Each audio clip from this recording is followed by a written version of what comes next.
and my travels led me to a friend, and I visited a friend just to talk about business.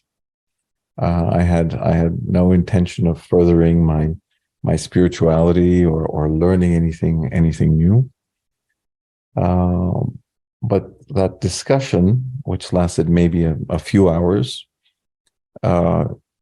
changed my life completely, because all these questions, all of these facts that were so important for me, these important things that had just blown up into pieces, turned into questions. They were just floating in the air.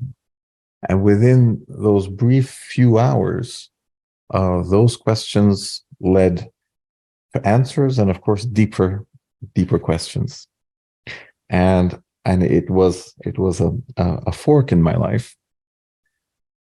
And I realized that I had to make a choice of how I would live my life going forward, whether I would continue in the way that I had gotten to until then, or I would try and understand what and who I am, what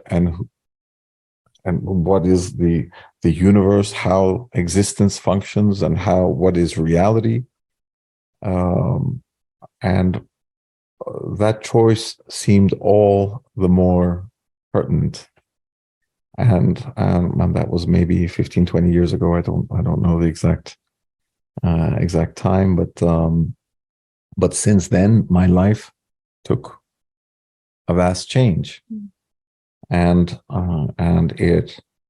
it brought me to today. And one thing that I've been able to see throughout my life is that there's a very clear lack of linearity.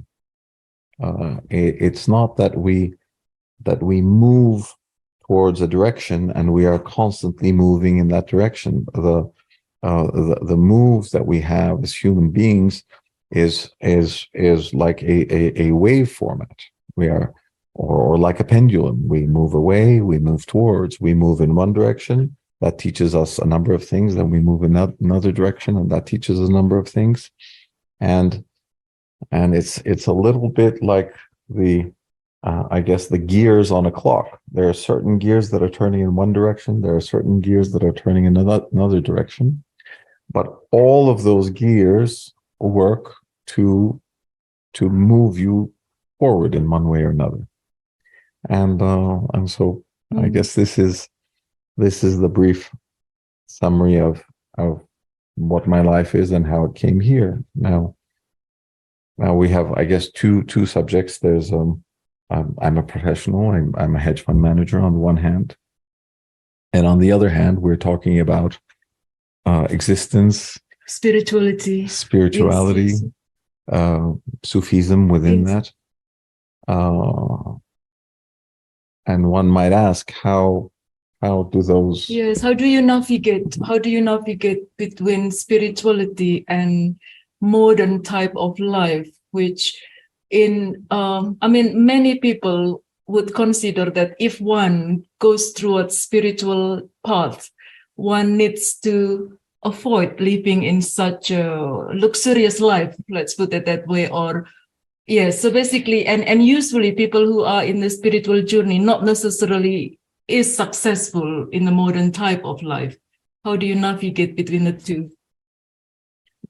Well, I think there's a general misconception about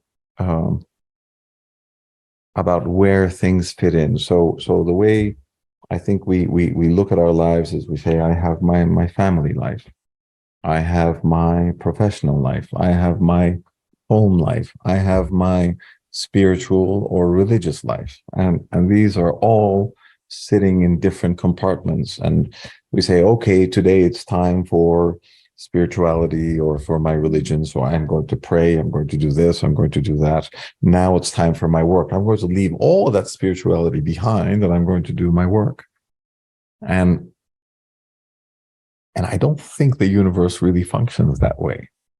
Mm-hmm. I think we really need to look at how the universe itself reverberates, how it actually, what type of a frequency there is, and then look at how we live our own lives. There is one life, there's one existence. So if you have an understanding of spirituality, you have to be able to apply that spirituality in your family life, in your home life, in your professional life. If you cannot find Allah in what you are doing at every moment in time, then your spirituality life is just a pastime. It is kind of a label that you put on yourself. Say, well, I also do this, so it's fine, but I'm going to separate the two. So if we are looking to find out who we are and what we are, and that is our only concern, we don't have to look any further than what we do during our own daily lives. You can find bliss while washing a dish, as long as your only concentration is in what you are doing at that moment. Then you are at peace with yourself. You're at peace with the universe. And if you're not able to find it while you're washing that dish, well, you're probably not going to find it in your prayer or your meditation or at any moment. So I think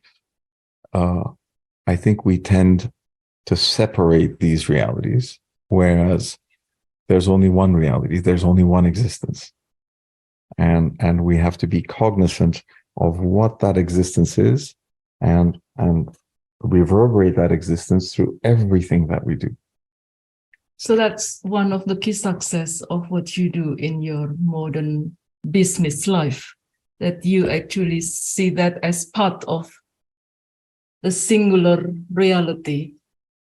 So there is no separation between this life, your business life, with your spiritual life. And you find enjoyment and bliss in doing what you do. That's absolutely true. It's when you move away from that bliss, when in your business life, if you introduce, one of the 7 sins, if you introduce greed, if you introduce fear, if you introduce jealousy, whatever it is, into your business life, you will cause suffering. You will cause suffering upon yourself. You will cause suffering upon those that you transact with. You will cause suffering upon those that depend on you, because you are misgiven. The misgiving isn't that you are not following a rule. The misgiving is that you haven't understood the reality of what you are, who you are, and how the universe functions. And that is why you're falling into what we call sins.